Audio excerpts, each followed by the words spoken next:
예, 왜 나라가 가난할 수밖에 없는가? 그 부분에 대해서 설명을 하기 앞서 잠시 이사 온 집을 소개해 드리겠습니다. 여기는 제가 글 쓰는 공간이고, 글 쓰는 공간에서 바로 옆에 창을 보면은, 요렇게 저쪽이 파란 집 있는 저기가 큰 도로분의 돈인데, 아주 한적한 곳에 집을 얻었는데, 밖에를 한번 볼까요? 잠깐만. 바깥 풍경은 요런 정도인데, 제가 마당에 자갈을 깔았지요. 저렇게 화단도 만들고, 요거는 제가 하도 좋아서 처음에 라오스에 와서 원두막을 하나 샀는데, 이거 이사를 4번 오는 동안 계속 가지고 다녔습니다. 요 거물 침대 놓고, 지금 선풍기가 돌아가고 있는데, 아침에 나오니 선풍기가 없어졌어요. 요 옆집에서 선풍기를 잠시 빌려간 거예요. 선풍기가 모자라는 저쪽에 길 끝, 저기가 큰 도로인데, 집 전체를 보면은 요런 구조, 아주 작은 집입니다. 작은 집이고, 저쪽에는 소를 먹이는데, 이 나라에서 소 한 마리 먹이면은 수입이 한 달에 7,000원 정도가 생기는 수입이고. 사바이디, 이 집을 굉장히 싸게, 한국 돈으로 대충 한 달에 63,000원 정도, 그 정도로 싸게 빌려서 제가 수리를 해서 하기로 했는데, 수리하던 중에 고마 인부들이 안 오네요. 왜 그럴까요? 돈을 다 줬기 때문입니다. 요 휴무관을 저 위에 얹어 가지고 3개를 포개서 물탱크를 만들었는데, 혼자 할 수도 없고 그런데 돈을 다 받아가면 안 오는데, 혼자서 여기 자갈 깔고 뭘 한다고 손이 다 부을 정도였는데, 이 나라가 가난한 이유, 나라가 가난한 게 아니죠. 나라는 부자입니다. 라오스라는 나라는 굉장히 많은 이권 사업을 하고 있어 부자인데, 국민들이 가난할 수밖에 없는 이유, 그 이유를 설명하기에 앞서서 잠시 집 구조에 대해서 설명을 해드렸습니다. 말을 이어나가도록 하겠습니다. 라오스 딸년들의 몸값이 쌀 수밖에 없는 절박한 이유, 나라가 망하면 가장 먼저 떨어지는 게 그 나라 딸년들의 몸값이라고 했지요. 한국 사람들 이 말을 하면 반드시 베네수엘라를 거론하는데, 망해버린 베네수엘라까지 갈 필요도 없이 라오스 딸년들 몸값도 엄청 싸다는데, 싸다는 걸 두고 가성비가 좋다고 하던데, 그건 상품이나 제품의 품질 만족도에나 붙이는 말이고, 이 나라 여자들은 상품이 아니기에 가성비를 덜 먹이기보다는 그냥 싸다고 하겠는데, 엄청나게 싸거든요. 마사지 한 시간에 10,000원이 채 되지 않으니 그 아가씨가 가져가는 돈은 도대체 얼마나 들까?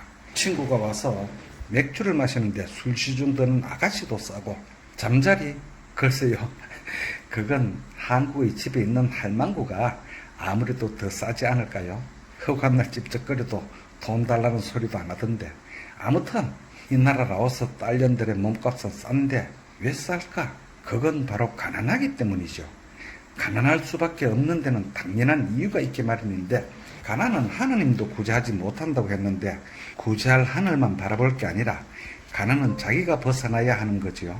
라오스에는 모든 게 열악하고 가난하다, 이 말은 아무리 미화시키거나 포장을 해도 바꿀 수가 없는 말인데, 라오스라는 이 특이한 나라는 다른 나라의 원조만 계다며 늘 주변국의 피해를 보고, 특히나 중국의 1대1로 정책, 그 고약한 정책을 비롯해서 태국의 교묘한 수법에 휘둘려 모든 걸 고스란히 바치는 신세로 전락했는데, 그게 새쳐나오지 못하고 허덕이는 데는 이유가 있지요.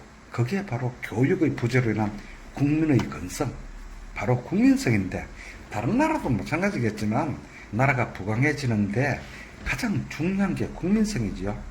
하긴 라오스보다 더 가난할 수밖에 없는 지독한 근성을 지닌 미얀마에서 오래 생활했기에 조금 봤는데 환경과 조건에서 천녀의 자원을 품은 땅이지만 가난에서 벗어나지 못하지요. 미얀마가 가난할 수밖에 없는 지독한 이유가 있는데 바로 모든 사람이 일하는 걸 그렇게 싫어하거든요. 어디를 가나 사지가 멀쩡한데 일할 생각은 하지 않고 손 벌리는 거지. 차를 끌고 나가면 신호대마다 포진해서 차창을 두드리고 손을 내미는 참말로 질려서 걸음도 차고 싶지 않은 나라인데 그래도 라오스는 맨손으로 오는 거지는 없죠.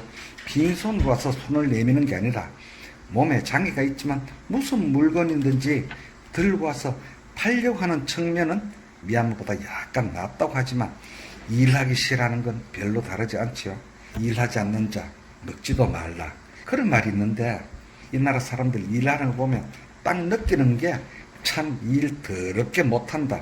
어떻게 된 게 한 사람이 한국인 제반 한 사람의 10분의 1도 못한다는 생각이 드는데 세 사람이 와서 일하면 한 사람만 일하고 두 명은 그늘에서 쉬고 심지어 한 명은 거물 침대에 삐딱하게 누워 깊이 잠이 든 걸 보면 답답하다 못해서 말문이 콱 막히는데 하루에 얼마라고 일용직 일당으로 부른 인부가 아니라 이 공사를 다 마치는데 얼마라고 도급을 맡겼는데도 그 모양인데 그나마도 중간에 돈을 달라고 해서 다 주었더니 그 다음날부터 나오지 않는데 왜 나오지 않느냐고 전화를 하면 카이위야 바쁘다는데 아마도 그 돈이 다 떨어지면 조금 더 올려달라고 하면서 나오겠지요.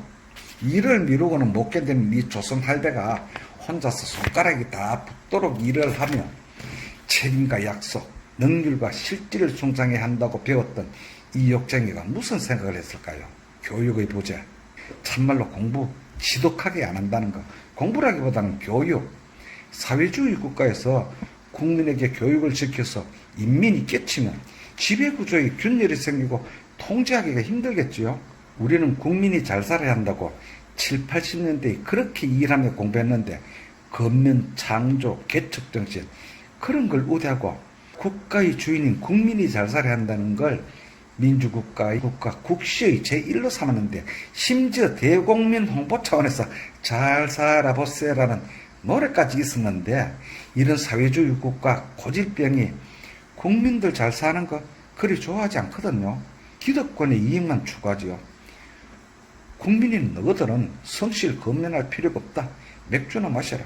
그런 심보에서 다른 물가 다 올라도 맥주값은 별로 오르지 않는데 이 라오스가 맥주 소비량이 거의 세계 1위죠. 1인당으로 따지면 그 비어라오 맥주회사 영업이익의 절반은 라오스 전부로 들어가고 코카콜라 못 들어온다. 관세 때린다며 펩시콜라만 마셔라. 펩시콜라 영업이익도 기득권 주머니로. 그렇게 따지면 별로 가난한 나라가 아니죠. 우리말에는 찢어지게 가난하다는 말이 아직까지 남아있는데 찢어지게 가난하다. 어디가 찢어진다는 말일까요? 듣기 거북하시겠지만 학문, 똥꾸녕이 찢어지게 가난하다는 말인데 옛날 보릿고개에 먹을 게 없어서 초급 목표로 연명하던 집에서는 그 거친 풀뿌리와 나무 껍질이 채 소화가 안 되어서 변을 보는 과정에서 그 거친 풀뿌리나 나무 껍질에 의해서 학문이 찢어진다고 이 욕쟁이가 어릴 적에 소나무 껍질 속살을 벗겨서 그렇게 쪄서 먹는 사람들도 봤는데 그게 불과 5, 60년 전이거든요. 그래서 찢어지게 가난하다는 말이 생겼는데 이 나라에서는 찢어지게 가난하지 않지요.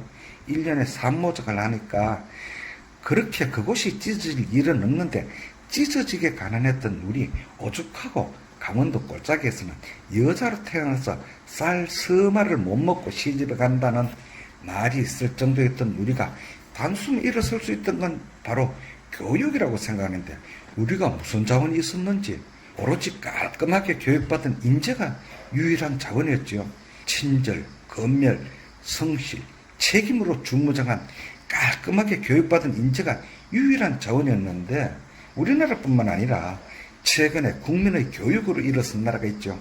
가난의 대명사라고 불리던 방글라데시인데 50%가 넘는 문맹률을 5% 미만으로 낮추고 국민의 정신교육을 통해서 불과 몇 년 사이에 급성장해서 경제 식민지 취급을 받던 인도를 가뿐하게 이기고 개발도상국 수준으로 격상하면서 꾸준한 성장세를 이어가고 있는데, 그 방글라데시 압둘 하미드 대통령이 저거 나라 언어로 번역해서 줄줄 외고 있었던 게 바로 민방위 교육도 아니고 국민을 교육시킨다는 대한민국의 국민교육 헌장이라고 하던데, 여기 사람들 누구를 막론하고 돈을 주든 말든 일을 하자고 하면 반드시 하는 말이 바로 뭐은 미얀마에서 틀림없이 만내평해라고 하죠. 똑같이 내일이라는 말인데, 우리는 오늘의 일을 내일로 미루지 말자, 오늘 걷자는 내일은 뛰어야 한다, 그런 말을 들으면서 미루면 안 된다고 교육받고 자랐지요. 그런데 이곳 사람들은 내일이라고 하거든요. 이 욕쟁이가 그촌 나라 중에서 몽골도 크게 다르지 않은데 하도 들어서 질린 소리가 말아가시라고 몽골 말로 내일 하자는 소리부터 하지요. 내일 가면 그 일을 하느냐? 그게 아니라 내일 가도 또 내일이라고 하거든요. 내일은 안 된다, 반드시 오늘 해야 한다고 하면 이 라오스 사람들은 법변냐? 괜찮다는 소리를 하고, 미얀마 사람들은 게이사무심, 역시 지게 가자면 일 없이요, 상관없다, 괜찮다는 말부터 하는데 어떻게 그런 말이 나올까? 가만히 생각하면 교육의 부재거든요. 우리는 친절과 성실, 건면과 책임, 상보상조, 더 나아가서 대인이 어쩌고 군자의 도리가 어떻고 도덕이나 윤리, 인성교육을 받았는데, 심지어 교육에는 밥상머리 교육까지 있었는데, 이런 나라는 우리나라와 생각이나 가치관이 전혀 다르죠. 우리는 구릿빛 얼굴로 열심히 일하는 게 그렇게 보기 좋은 미덕으로 알고 찬사를 보내는데, 여기 사람들은 껌깨타는 걸 어지간히 싫어하거든요. 하더라도 티셔츠 하나로 머리부터 얼굴을 폭 싸서 일을 하는데 땀 한 방울 흘리지 않거든요. 일을 하다가 이 욕쟁이가 땀을 하도 흘려서 어질어질할 적에 죽임을 먹고 있으면 뭐 좋은 거 혼자 먹는 줄 알고 달라고 하는데, 그런 행동은 미얀마나 여기나 마찬가지인데, 주는 걸 먹어보니 그게 소금이거든요. 그 소금을 왜 먹는지 모르는 사람들인데 소금 먹는 이유를 뭐라고 설명해야 할지. 야 임마, 너희들하고 달라서 한국 사람들은 몸에 염통이라는 게 있는데 그게 소금통이라는 말이라 그걸 채우려고 먹는다, 그렇게 욕지거리로 설명을 해야 할까요? 여기서 소금의 효능에 관해서 이야기를 해도 알아듣지 못할 건 매 일반인데 참 답답하겠죠. 내가 일하기 싫어하면 내 딸년 몸값이 떨어지고 품성이 천박해지며 어디서나 천대를 받는다. 이건 누구도 부인할 수가 없는 경제 논리인데, 이 라오스 사람들은 일이라는 게 그쪽으로 그렇게 연결된다는 걸 모르고 있죠. 그런 교육을 받지 않았으니 당연히 모르지요. 어떤 경제학자는 한국도 민주라는 게 바로 국민이 주인이라는 말인데, 민주라는 이름만 붙이면 모든 게 정당화되는 현재의 한국에서 민주라는 이름을 붙이고 자행되는 여러 가지 조건을 미루어 볼 때 베네수엘라를 따라갈 날이 머지 않았다고 하던데, 한국 딸년들 몸값 떨어지지 않기를 비는 마음으로 이제는 노고가 되어 나서지도 못하고 그냥 간절히 지켜보면서 듣고 생각해 주시는 선생님들 고맙습니다.